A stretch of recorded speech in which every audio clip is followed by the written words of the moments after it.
Hello. Good morning, Prof. Hello, Prof. Morning, Prof. Good morning, Prof. Good morning, Prof. Sorry, saya terpaksa guna my phone untuk sound. Ada sound problem.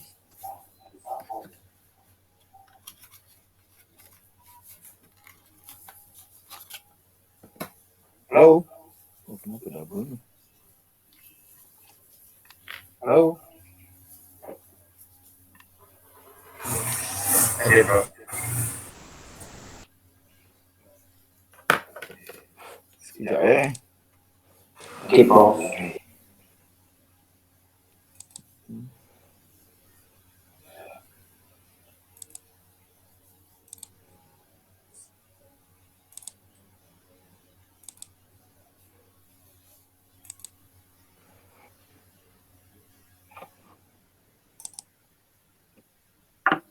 Okay. Dengar kan? Dengar, Prof. Dengar, Prof. Dengar, Prof. Dengar tak sound saya? Hello. Dengar, Prof. Dengar, Prof. Dengar, Prof. Dengar, Prof. Dengar, Prof. Hello.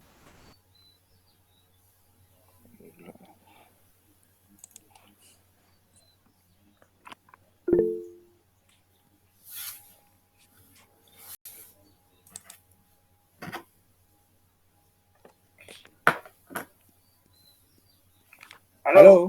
Dengar tak? Dengar, Prof. Dengar, Prof. Dengar clearly or just dengar saja? Clearly eh. Clear. Clear. Okay. Biasalah pagi-pagi ni macam-macam problem. Okey. Di mana kita? Sekejap.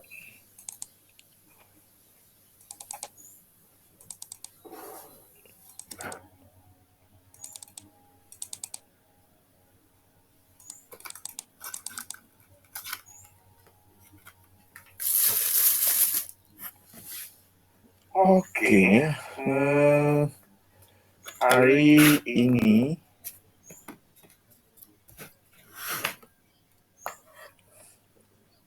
hari tu saya lupa saya kat mana Anybody ingat lagi last slide?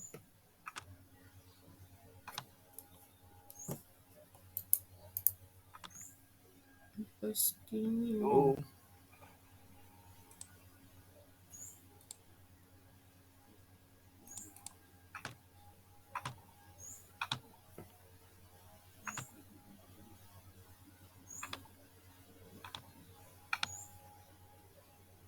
Ini saya sudah explain ke pasal nematosis?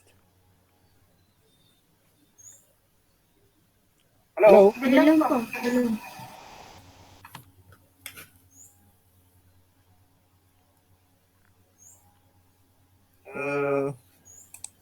Saya risau dengan sound system saya. Saya tak tahu sama ada ni. So apabila saya tanya tu, kalau tak nak jawab pun pun at least saya tahu ada respon. If not,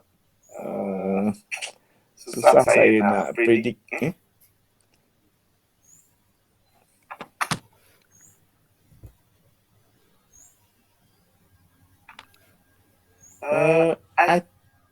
Is it this slide, the last slide, or thinking? Okay, whatever. Saya refresh sedikit lah. Saya ingat this slide is already explained. Is it? Hello? Prof tak share screen, Prof.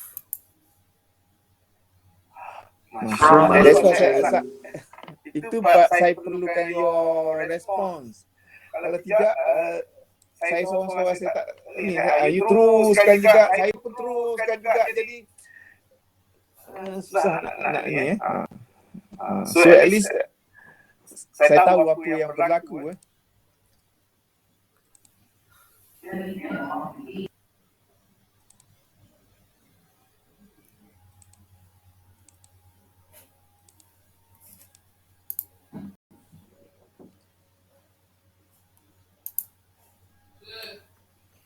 So tolong bagi respon kalau tidak saya tak tahu apa benda yang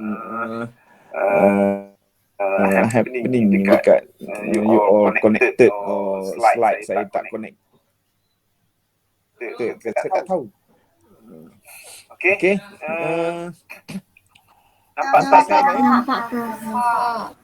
Okey. Boleh. Boleh. At least ada respons. I think this is not the last one, but the last slide is about stinging organelles, I think. Right? Okay. Okay. Kalau yang ini, actually saya paling suka diagram ni because it's explain the whole cell that can be found in any nidarian. Okay. So at the outer layers ni epidermis, bahagian luar ni epidermis layer. Ingat, epidermis is not a cell, it's a layers of cells. Layer of cells. Jadi ada berbagai-bagai ni. Make sure you tahu komponen dalam epidermis, what kind of cells ada dalam ni, and then bahagian gastrodermis, what kind of cell ada dalam ini. Okay, make sure nanti soalan objektif ke soalan apa ke selalu tanya make you confused. Nanti saya akan confusekan you sama ada sel ini duduk di dalam sini, sel ini duduk di bahagian ini. So make sure you tahu component of each ini. What kind of cell can be found in that layer. Right? So ini bahagian gastrovascular cavity kat tengah. Ini gastrovascular cavity, ni air laut lah tepi. Bahagian luar. Anyway, there's a very basic concept. Yang the next slide adalah about this cell. We call these cells, which is part of epidermis, nidocyte. The cell called nidocyte. Nidocyte yang pentingnya adalah apa ni? Organel di dalam dia. Organel dalam ni. Ion biru di dalam ni. Organel ni yang penting.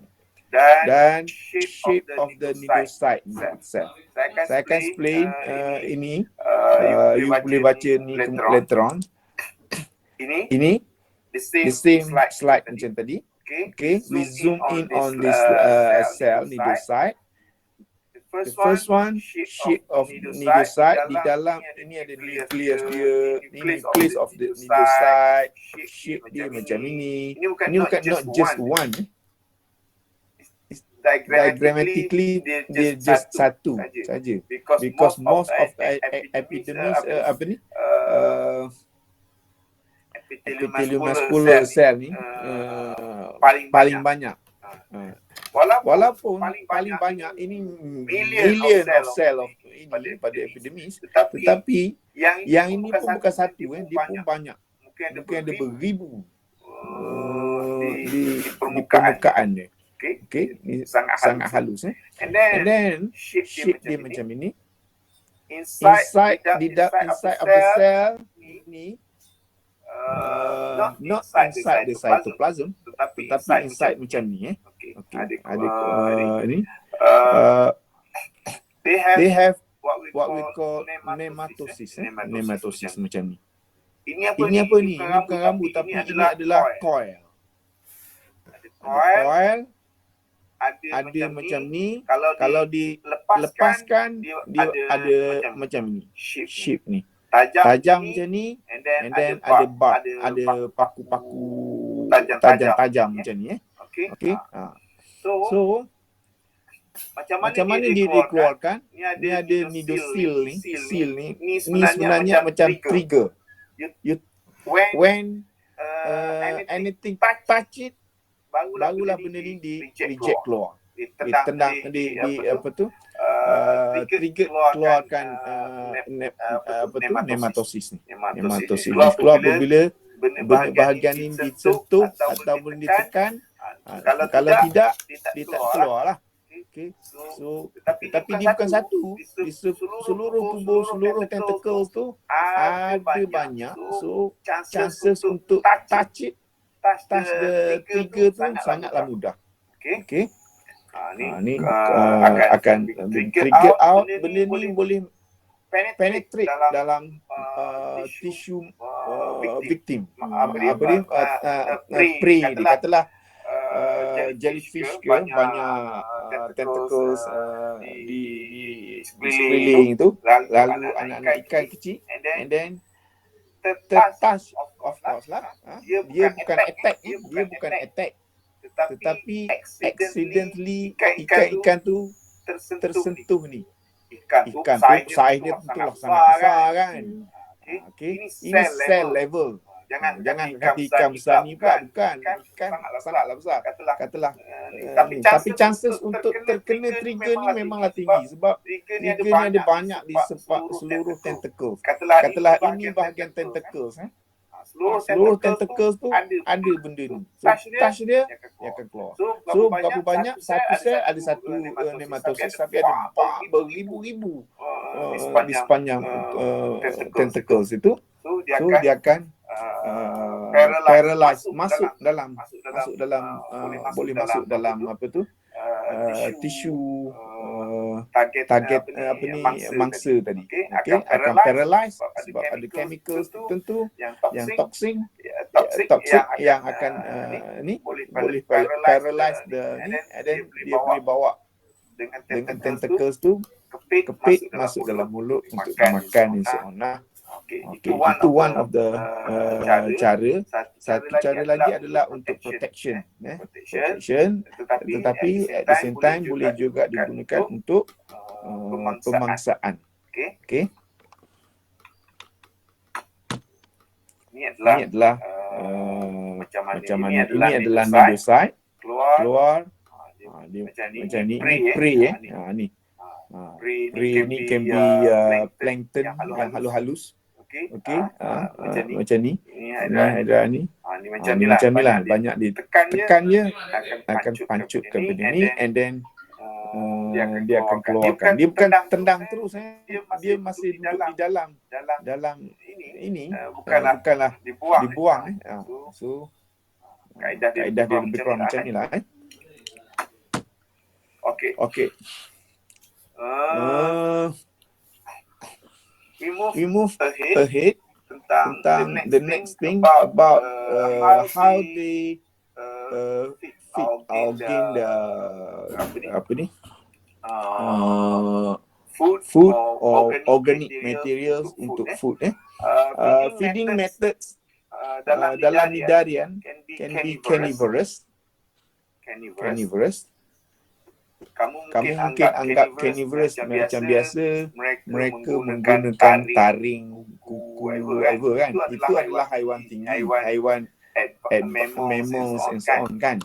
Dia menggunakan ada something daripada badannya yang terjulur, contohnya tangan ataupun whatever lah. Kalau burung ke whatever kan, dia ada bahagian tertentu yang berbentuk sama ada unjuran kaki ke whatever kan, untuk pegang mangsa and then bawa ke mulut untuk dimakan. And then makan pula ada benda yang develop seperti kuku, seperti paruh, burung ataupun gigi kan. Itu haiwan yang lebih advance. Tetapi bukan semua haiwan yang advance macam itu. Kita belajar marine fauna ni banyak yang explain bahawa very poor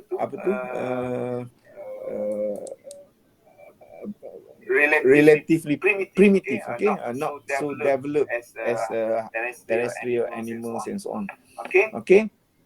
So can be carnivorous by carnivorous tu macam tadi saya kata, carnivorous tak semestinya pakai ni.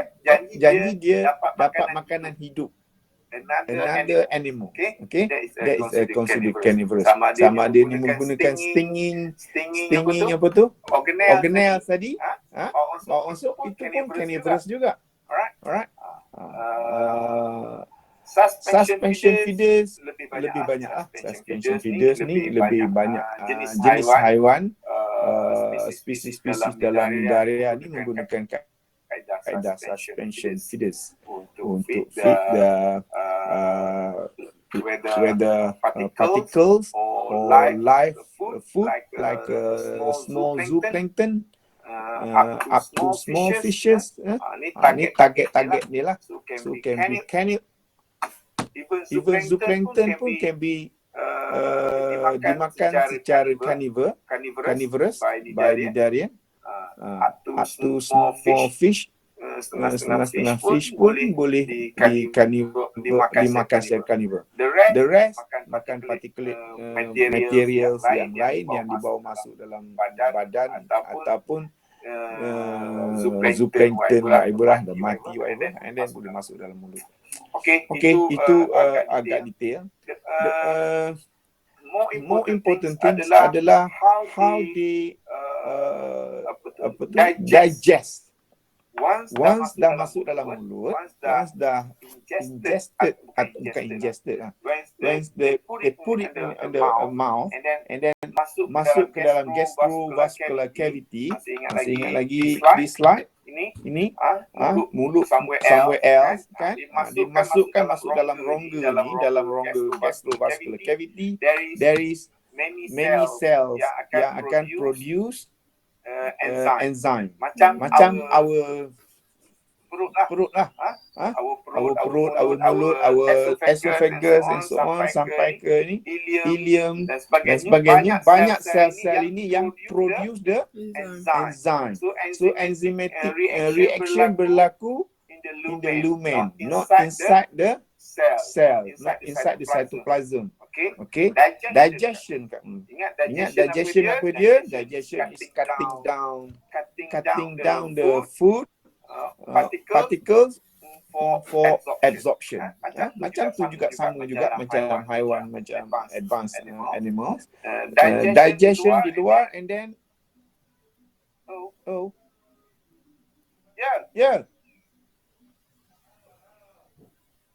sekejap. Okay, kalau kelas. Tak ajar kelas Iwan. Ini dia Encik Fahmi.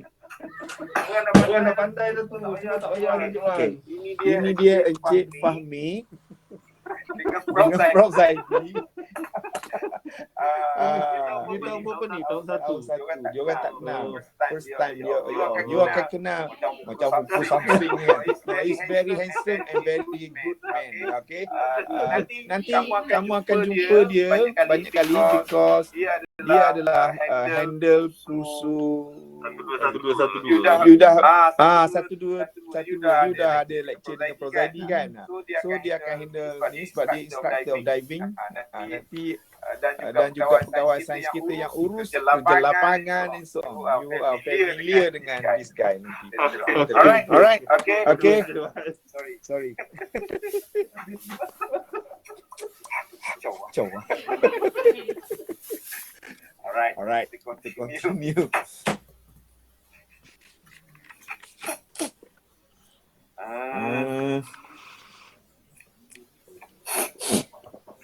Tadi agak apa tu?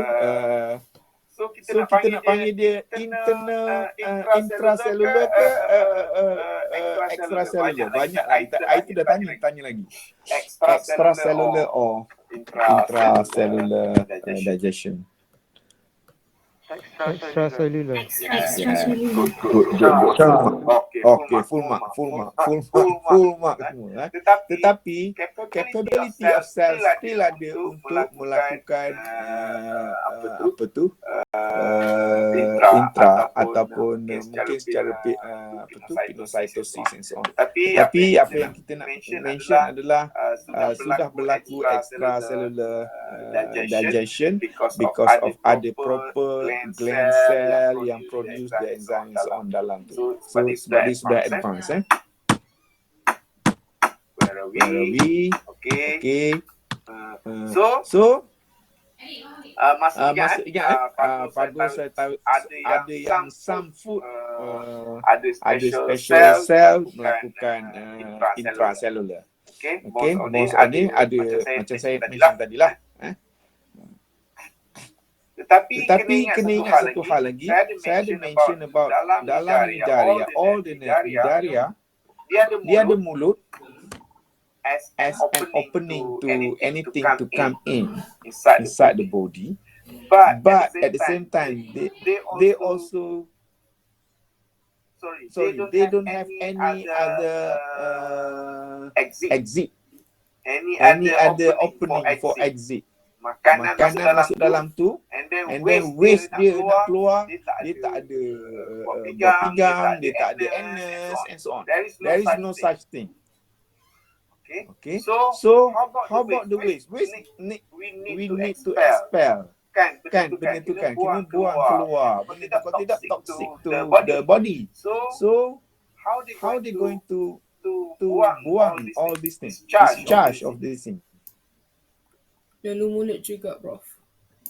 Yes. Only the because of single opening. Satulah itu mulut, itulah juga anus. Okay. The same opening yang digunakan. So metabolic waste or anything, carbon dioxide or any metabolic waste yang lain perlu dibuang ikut the same thing. Kecuali ada certain banyak especially dalam symbiotic algae nanti ada algae yang duduk dalam pore especially dia melakukan symbiosis. Ada yang plant cell tertentu dalam badan dia ambil all this waste. So no need tak perlu dibuang. Ada orang yang dah guna. Nanti kita explain dekat apa tu entozoa nanti. Dalam nidaria juga tapi bahagian last nanti. Alright. So there is no ingat still like porifera cuma lagi teguk lah. There is no digestive gland and so on. Tapi dalam kes ini juga there is still no blood system. There is no blood system. Macam juga sama macam porifera, still no ni gas exchange, excretion tak ada buah pinggang and so on. And then tak ada transportation of vessel, blood vessel and so on. So tak ada lung. Macam mana dia nak menapas? What do you think? Yes, good question. How they going to bernafas? They still need oxygen. Macam pokok, dia diffusion. Yeah, good one. Alpha. Okay. Dah ada tulis tadi kat sini. Ditulis. Baca je. Okay, another ingat each phylum, porifera ke, nidaria ke, nanti phylum echinoderm ke, whatever. Saya akan sentuh general karakteristik dia. Macam mana dia makan, macam mana dia reproduce as a common for phylum tu. Okay, itu adalah part of the biology dia. So ingat setiap tu you ada comparison sikit kena ada buat comparative sikit. Tambah exam sekarang, exam online. So saya kalau tanya direct jawab dia copy direct lah you all kan. Online exam ni semua sama semua orang jawapan. Tahu semua jawapan apa yang berlaku kan. You discuss among you ni same. So kalau selalunya saya bagi tips ni tips soalan. Relationship antara lecture ni dengan lecture sana, lecture 3, lecture 4 saya akan gabungkan sebab nanti you kena berfikir sikit lah. lebih susah sikit lah berbanding dengan exam biasa. Tapi tak tahulah, Kita tahulah mungkin kita dah boleh buat exam biasa kot this time. dah Dah dibenarkan face face to face ni exam. All the All the student masih suka online. Kita tahu. Okay. Sorry, reproduction juga sama macam yang lain. Secara asexual ataupun asexual. Asexual.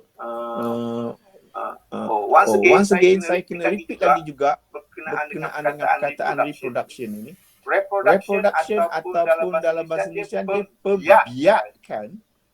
You have to realize that meaning of this word adalah reproduce. Bukanlah you setakat nak tambah generation and so on. It's about tambah ahli, tambah bilangan. The keyword adalah perkara mustahak dia adalah how haiwan ini menambahkan ahli dalam kumpulan dia. Dalam kumpulan dia untuk nidaria agak berbeza. Sebabnya tambah ahli ni bukanlah macam tambah seekor lagi kucing beranak ada 3-4 ekor. Bukan macam tu. So macam mana? Sebab bayangkan satu kora. Dia tambah ahli, you tak kira pun dia bertambah. Sebab individu dalam koloni tu yang bertambah. Still single koloni.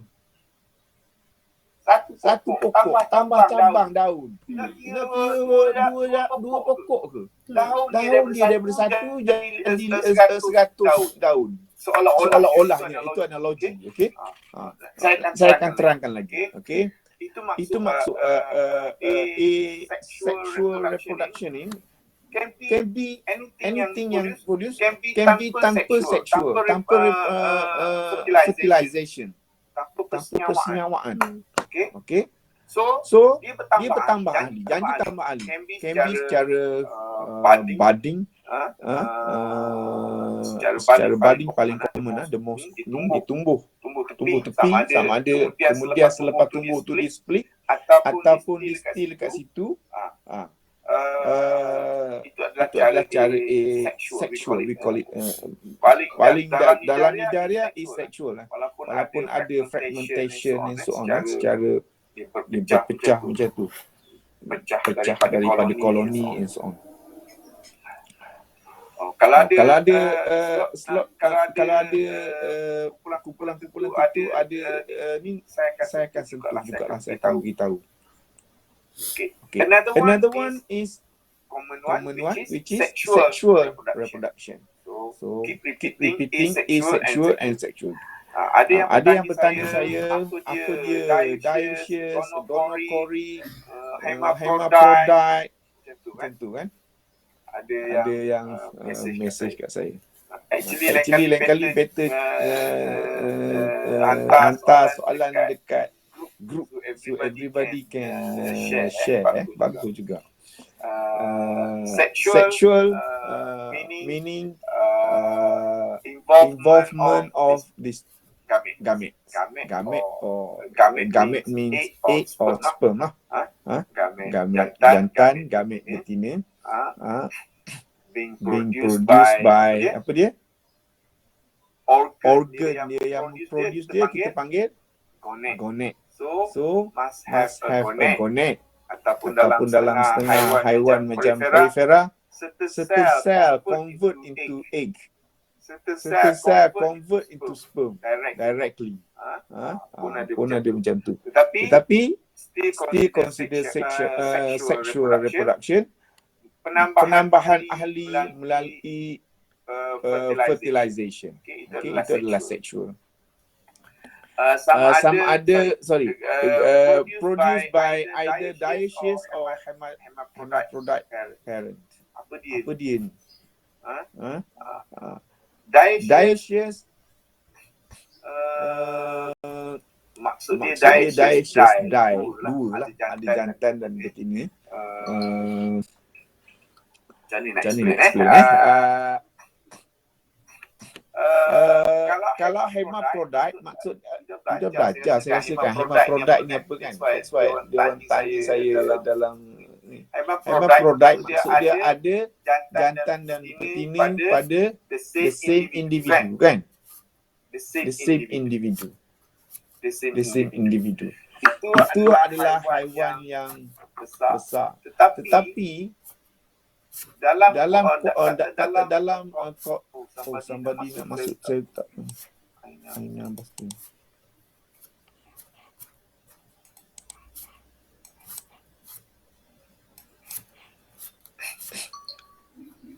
So hermaphrodite ni sebab ada tanya saya jawab sekarang dalam lecture. Hermaphrodite maksud dia ada jantan dan betina. Dia ada dua condition.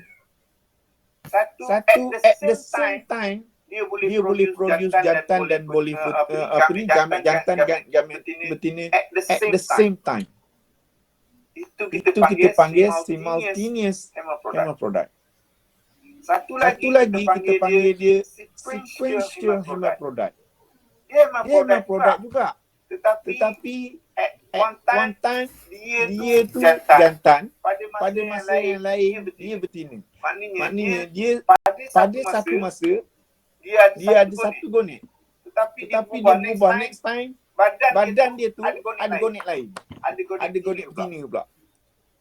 So individu tu jantan Boleh telah pada permulaan pada awal kematangan dia. Kemudian pada masa individu yang sama, pada masa yang sama dia dah produce yang betina pula. Ataupun dia ada way round. Not at the same time. Yang tadi at the same time dia keluar sperm, keluar egg. This case pada masa ni dia keluar sperm. Lepas tu pada masa lain bukan masa lain tu besok. Maknanya beberapa minggu atau bulan-bulan dah hujung life cycle dia jadi jantan pula. Dia keluarkan sperm pula. So kita still consider dia sebagai hermaphrodite. Sequential hermaphrodite, alright. Manakala dioecious ni bukanlah. Dioecious ni kalau dia betina sepanjang masa, tak pernah bertukar. Kalau dia jantan dah sampai bila-bila. Okay. Fertilization berlaku sama ada in situ di dalam badan betina ataupun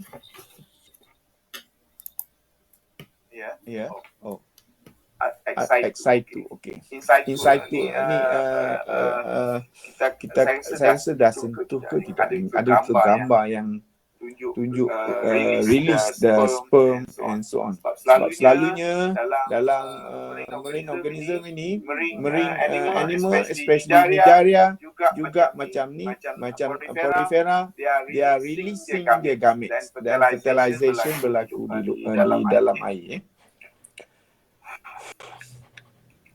So selepas fertilize dalam air ataupun dalam badan, being released as a larvae, we call that larvae planula. Larvae yang berenang tadi masuk dalam water column akan berenang as a larvae, we call that larvae as a planula. Okay. Certain group ada stage lain lagi, actinula, scyphostoma dan sebagainya. Tetapi at least you tahu Cnidaria, semua Cnidaria ada stage planula ni. Planula, shape macam-macam. Tapi yang macam ni ada dah bentuk lain kita panggil actinula. Tapi at least you tahu planula adalah larva bagi Cnidaria. Right. Kemudian selepas cara makan kita terangkan juga mengenai skeleton dalam Cnidaria. Untuk terangkan skeleton, can you imagine what Cnidaria species of Cnidaria? Cnidaria ni agak berbeza-beza jauh antara grup dia, antara spesies dalamnya. Contohnya apa Nidaria? Apa contoh Nidaria? Coral. Coral. Lagi? Jellyfish. Jellyfish. So, So bayangkan jellyfish dengan coral. Jauh kan? Lupa kan? So kita So nak kita nak terangkan benda itu secara sekaligus, secara sepunya. Similarity among them, what they what they share in common. Okay. Kita in terms of skeleton of Nidaria, skeleton of coral, skeleton of jellyfish, and so on. So kita boleh summarize into skeleton of Nidarian body ni into three ada tiga jenis. Satu skeleton we call it chitinous. Macam mana rupa chitinous ni, dia macam kuku. Tahu kuku kita apa dia? Kuku ni apa? Tulang ke? Bukan tulang kan? Kai. So dia apa? Dia tulang kita tahu kalsium karbonat. Dia apa? Bayangkan macam tu. Okey? Ini kuku kita. Apa benda? Bayangkan kuku ni nak jadi, dia jadi skeleton. Material tu macam tu. Bayangkanlah. Nak kata kalsium karbonat, bukan. Dia chitinous lah. Chitin. Cuticles. Materials dia. Dan being secreted by epidermis, biasalah semuanya ni. Dan chitinous skeleton ni common dalam hydrozoa. Dalam hydrozoa, kalau dekat lab nanti kita tunjuk macam mana rupa hydrozoa. Dia punya rangka dia adalah chitinous. Satu lagi adalah hydrostatic. Skeleton tak semestinya sesuatu yang macam tulang, macam benda keras. Tidak. Skeleton yang dimaksudkan adalah supporting system. Benda yang boleh make the individu of the animal shape macam tu. Sedemikian rupa. As they are. Okay? Macam tu rupa dia. Dia tengok macam tu ke? Apa yang menyebabkan dia shape macam tu? Sama ada tulang ke apa saja, doesn't matter. So that's why we call another skeleton of, for example, jellyfish, sea anemone. Apa skeleton dia? Tentulah kamu anggap dia tak ada skeleton. Dia tak ada benda keras. Tetapi dia tetap secara akademik kita tak panggil dia skeleton. Ada skeleton. They make the body macam tu sedemikian rupa. So dia ada skeleton walaupun tak ada skeleton keras, dia ada pressure liquid dalam dia. Supaya badan tu remain macam tu. So that's why lah we call it hydrostatic skeleton. Skeleton secara hydrostatic. So selain daripada chitinous yang keras, hydrostatic pressure juga boleh kita consider sebagai skeleton of the especially sea anemone dan juga jellyfish pun samalah, dia tak ada benda keras untuk body dia. Satu lagi yang banyak coral dan sebagainya adalah kalsium karbonat. Karbonat as a skeleton. Ni common dalam entozoa dan juga some hydrozoa. Nanti kita tunjukkan setiap grup nanti ni. Next slide ni. Okay. Saya harap saya dapat cover separuh lagi ni. Banyak lagi slide ni. Ya. Apa ni? Group of Nidaria. Bawah phylum Nidaria ini ada 4 ataupun 5 kelas kelas dalam dalam ini. ada Ada hydrozoa, hydrozoa, ada ada skyphozoa, skyphozoa, ada ada entozoa, entozoa, ada ada cubozoa. cubozoa. Okey. Okey. Grup-grup Grup ni. saya Saya rasa rasa my my slide slide tak tak cover cubozoa. Okey. Jetbox jellyfish ni. Saya tak cover. Kalau ada kesempatan saya letaklah slide ni. Sebab kebanyakan buku ada 4 ataupun 5 kelas. Okey. Manakala yang paling banyak ahli, paling paling besar besar kumpulan tu bukan bukan besar besar haiwan.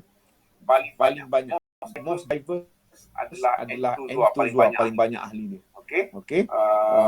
Paling banyak spesies. So, Nanti lecture ni bahagian last sekali adalah entozoa. Okey, kita Okey, kita pergi the first one. hydrozoa. Hydrozoa adalah kumpulan kumpulan yang agak diverse dari dari segi segi shape dia. okey. Okey. Tak ada gambar lagi. lagi. Sebelum Sebelum saya cerita tu, at least you boleh you boleh imagine lah lah rupa-rupa dia macam mana. Macam ni, Macam ni, macam ni, macam ni, macam ni. macam ni. Shape Shape dia dia agak berbagai-bagai. berbagai-bagai. Hydrozoa. Ada yang macam obo-obo. Yes. Yes. Macam Macam jellyfish. Tapi Tapi dia adalah bukan jellyfish. Tak Tak ada chitinous langsung. Ada sebiji macam coral. Kasing kau ni. Sebiji Sebiji macam coral. Bercabang-cabang macam coral. Tapi dia adalah hydrozoa. Jauh beza ni. Jauh sekali macam mana. Dia tak Dia tak boleh masuk dalam entozoa. Okey. Hydrozoa exhibit medusoid and polypoid or both forms. Ingat Dalam dalam nidaria, bentuk bentuk badan dia can be dalam bentuk medusa ataupun bentuk polip. Kan? Okey. Awal-awal lecture nidaria lagi dah sebut bentuk medusa macam mana, bentuk polip macam mana kan? Sama ada bentuk polip ataupun bentuk medusa. So dia ada yang medusa, ada yang dalam bentuk polip, dewasanya lah. Ada yang both. Pada masa ni dia bentuk polip. Ada masa kemudian dia menjadi medusa. Okey. Nanti kita tunjuk life cycle grup-grup tertentu. Mesoglia without cell. Okey. Small medusa dia. Nanti kita akan buat comparison medusa of hydrozoa dengan medusa of jellyfish. Dia berbeza bukan hanya jellyfish sahaja ada bentuk medusa. Hydrozoa, certain group hydrozoa juga ada medusa. Okey. Dan medusa of these two group agak berbeza. Apa berbeza dia? Dia mempunyai velum. Apa dia velum? Nanti kita tunjuk dalam gambar. Okey. Simple gastrovascular cavity lebih simple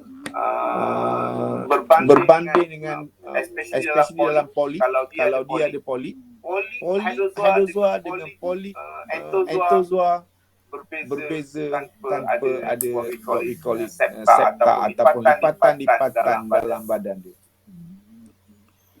There is no nematosis dalam digestive gastrovascular cavity.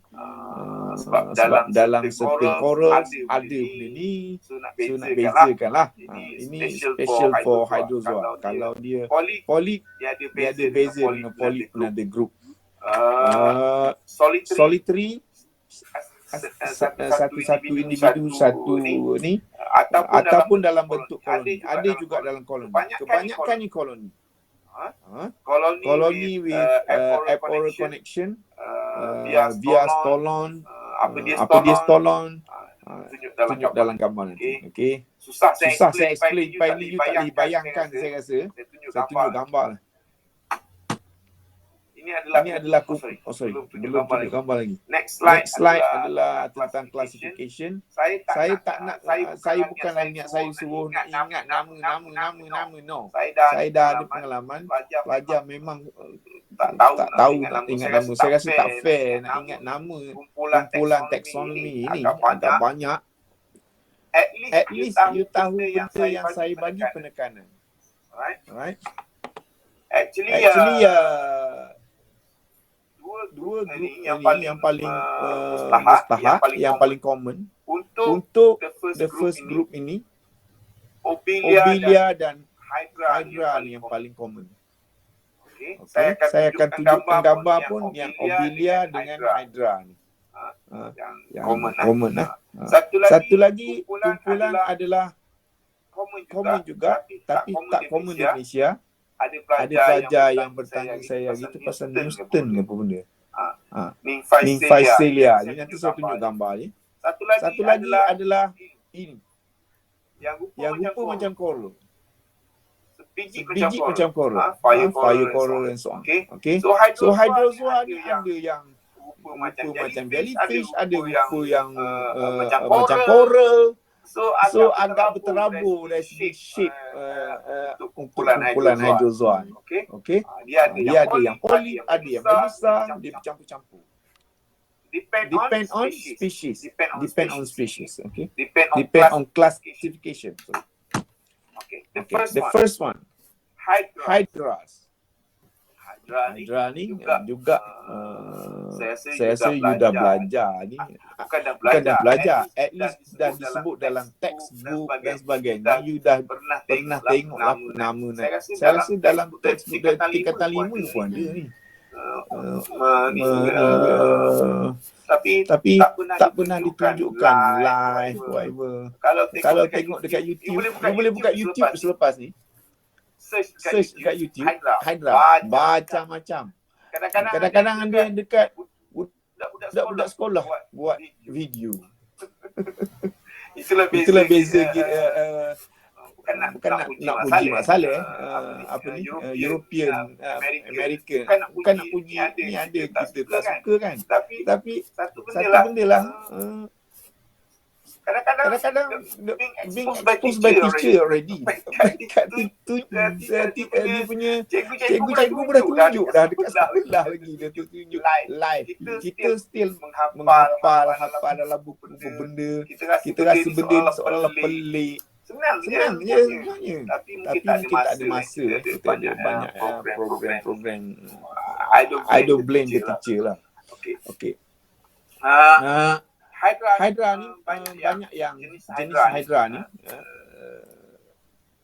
Tengok classification tadi macam-macam. Ada Hydra, ada Obelia dan sebagainya. Ini yang pertama tadi Hydra. Dia shape macam ni. Kecil, halus sangat-sangat. Apa ni? Rupa dia pun ada tentacles. Lepas tu mana mulut dia kat tengah tu. And then ni batang dia ni macam gastrovascular cavity di dalam ni. So ini polyp. So ini adalah bentuk polyp. Bentuk polyp. Sebab polyp tak semestinya sama semua grup. Grup ni bentuk polyp dia lain. Grup ni taxon lain. Coral punya polyp lain. Ini polyp lain. Anemone punya polyp jauh beza. Okay. Another group adalah Obelia. Tadi Hydra mostly single. Satu ni sebagai satu individu. Satu polyp as satu ekor, satu individu. Manakala yang lebih common lagi dekat marine, Hydra ni lebih pada dekat dengan tasik, kolam, lompat air, gelombang, whatever, banyak itu. Tetapi Obelia lebih banyak dekat laut lah. Okay. Dia adalah koloni. Contohnya tengok dalam ni. Ini zoom. Zoom. Ini zoom ni 0.25 mm. Tak sampai 1 mm. 10 mm. Halus je ni. Sepanjang ni halus je. So doktor ni pun macam sebenarnya dia adalah daripada suatu koloni yang besar. Mungkin satu tapak tangan ni Tetapi dia zoom, kita zoom untuk nampak dia punya polip ni. So So dia ada beberapa beberapa jenis polip. Ini Ini satu polip. Ini Ini satu polip. Ini satu polip. Ini pun satu polip. Ini pun satu polip. Ini pun polip. Polip-polip tu bercantum. Itulah kita panggil bercantum apa? Macam saya bagi analogi lah. Twin yang tak boleh terpisah tu kan. Orang lahir twin tu kan. So kena belah baru kena buat apa ni? Pembedahan untuk pisahkan kan. Dia tu macam tu lah, bersambung. So kita nak panggil dia seko, adakah ini seko? Susah satu ini. Sebab dia koloni. Dia bukan macam koloni semut dan sebagainya, tapi dia bercantum by tissue. Okay? Tetapi dalam kes ni dia bercantum bahagian dia seolah-olah macam ada dahan pokok. Branch pokok. Okey, macam ada branching. Branching ini kita panggil dia disambung oleh stolon. Ingat tadi saya kata word stolon. Nanti baca nota saya. Ini maksud stolon. Connected via stolon ni.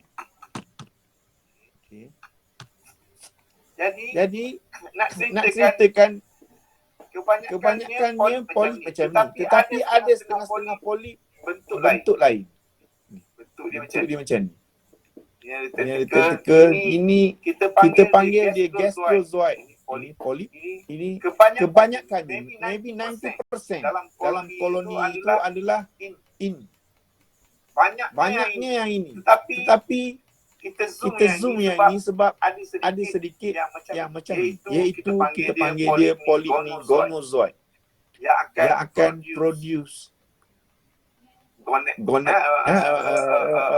medusa dan sebagainya keluar. Nanti kita tunjukkan. Okay?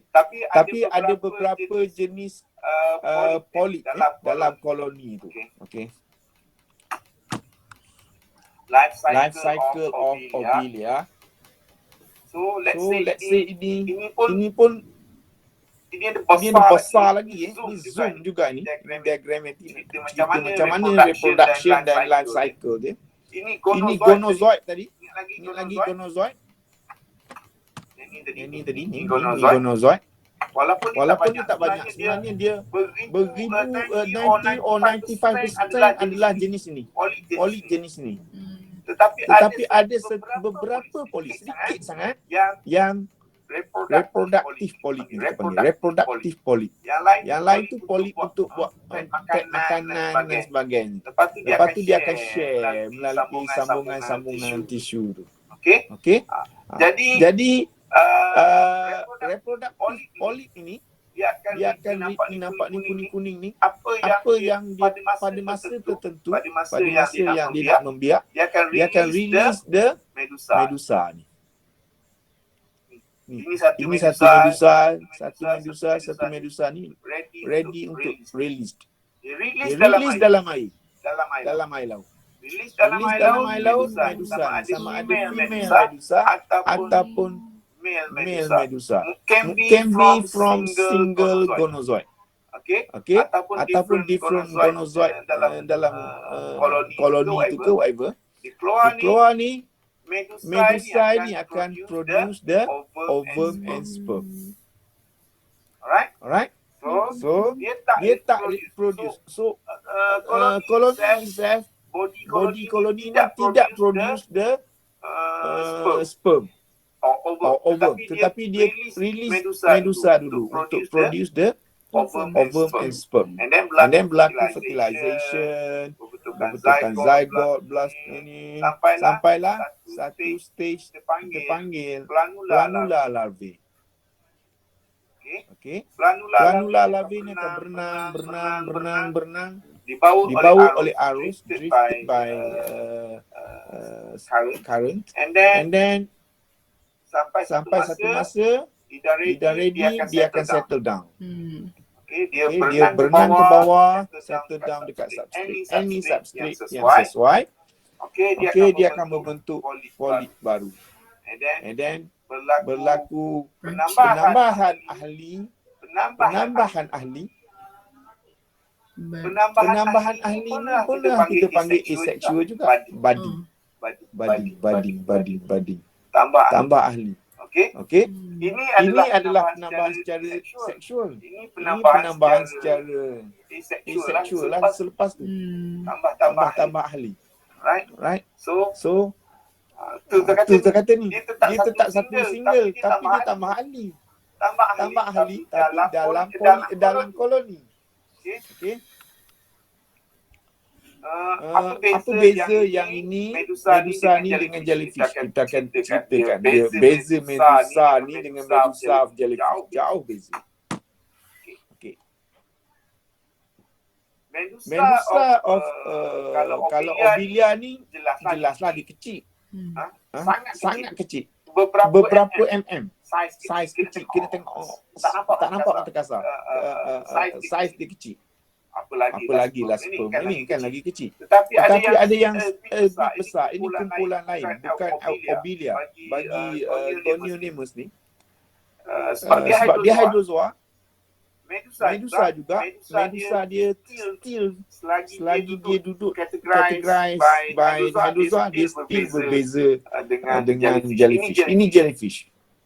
Ini medusa of jellyfish. So what is the difference medusa ni dengan medusa ni? Look at this part, velum. Macam ni nak imagine this velum. I bagi ni. Macam ni kan? Okay. Ini jellyfish. Dia punya payung ni. Okay. Manakala medusa of ini yang dekat terminal end tu dia berlipat sini. Dia ada lipatan tu. Yang jellyfish dia macam ni, kemudian tentakel keluar. Okey. Manakala yang ni dia ada lipatan dalam. Lipatan ni di sekeliling lah. Di sekeliling bulatan tu lah. Okey. Dan kenapa pula ada velum? Velum inilah akan digunakan untuk berenang. Tepik macam ni. Berenang. Velum. Manakala jellyfish diguna this body part yang untuk berenang. Untuk berenang. Tapi berenang yang ni diguna ni. Okey. This part we call it velum. Okey. Velum ni tidak ada dekat jellyfish. Okey. So tapi both kita panggil medusa lah. Medusa. So this is medusa of hydrozoa, ini medusa of scyphozoa. Okey. Kita belum sampai apa ni? Hydra. Inilah dia macam obelia tadi. Can you imagine this haiwan? This is haiwan. This is haiwan. Okey, kalau ini haiwan, mana individu dia?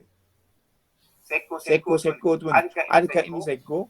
Adakah ini tangan-tangan ni, jari-jari? Adakah ini mana? Iskom ini gambar ni, ini gambar saya. Ini tak silap saya pulau perhentian pulau kapas itu saya ambil. Dekat jeti. Senang sangat ni sebenarnya. Dekat jeti di Port Klang pun ada. Jeti di Piti pun ada ni. Kalau kita ada jeti, kita pergi waktu pasang ada je ni. Tapi orang tak pernah aware lah. Ada ini mudah. Ini adalah haiwan. Bukannya pokok apa semua. So haiwan ni mana? As pelajar dalam kelas ni, you have to some imagination. Haiwan yang saya maksudkan adalah individu. So ini sebenarnya adalah koloni. Satu koloni. Beribu ada dalam satu koloni. Haiwan ni mana? Halus tak nampak. Kat mana? Saya tunjukkan. You nampak di cabang-cabang ni? Cabang ranting. Ni ranting ni akan tumbuh satu. Kecil sangat. You tak boleh nampak dengan mata kasar. You boleh pergilah, you ambil gambar siapa yang berminat underwater camera, underwater photography. Sepatutnya saya letak sini gambar orang yang dah zoom. Kita dah zoom guna underwater ni.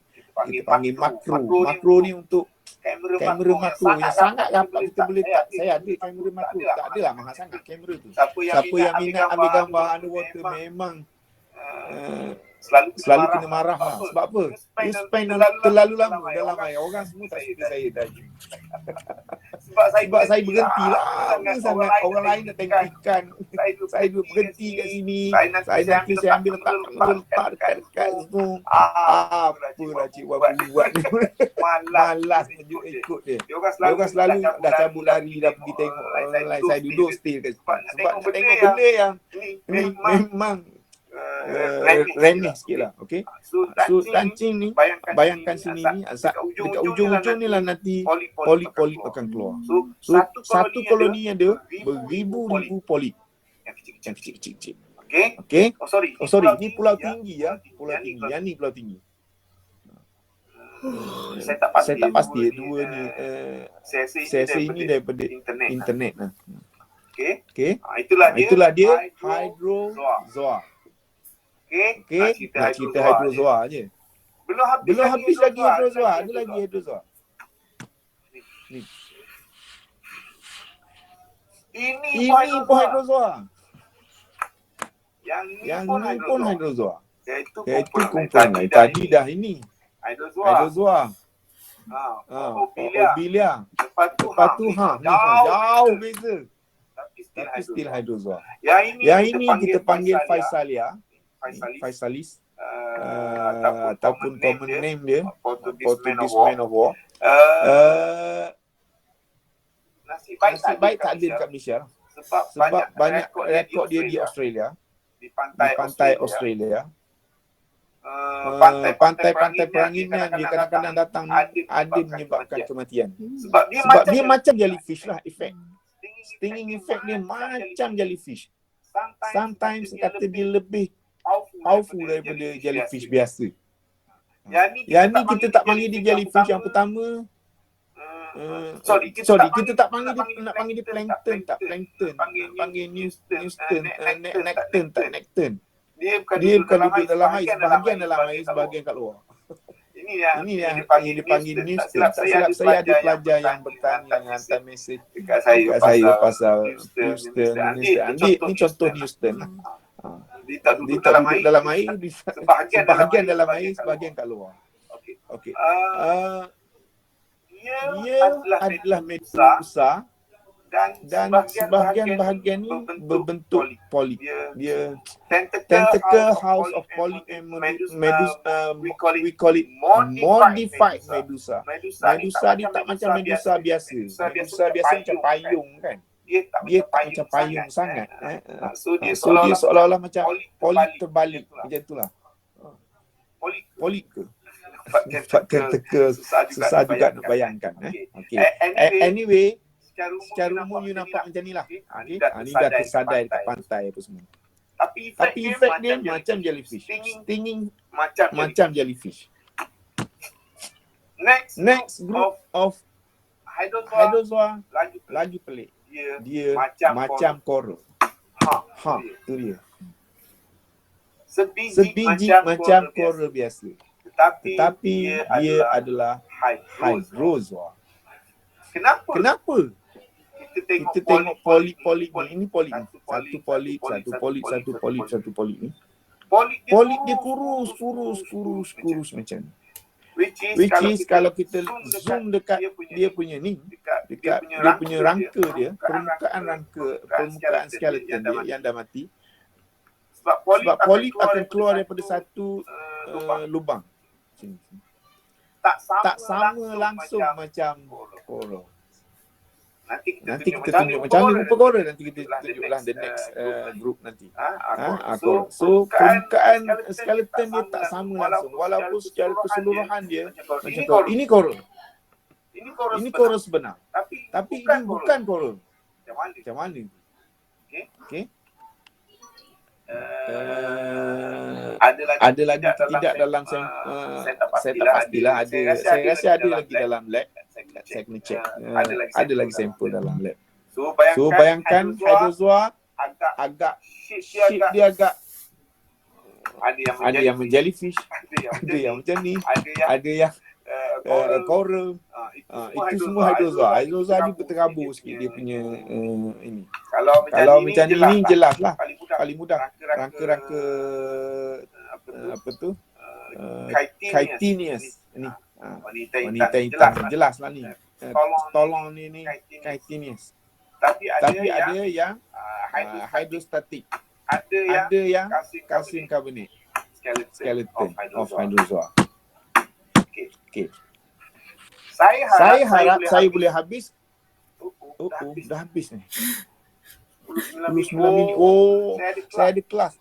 Menunggu dia orang tunggu saya. Saya maafkan saya. Saya kena stop sekarang. 9 minit dah. Dia orang ada kelas lain dah tunggu saya.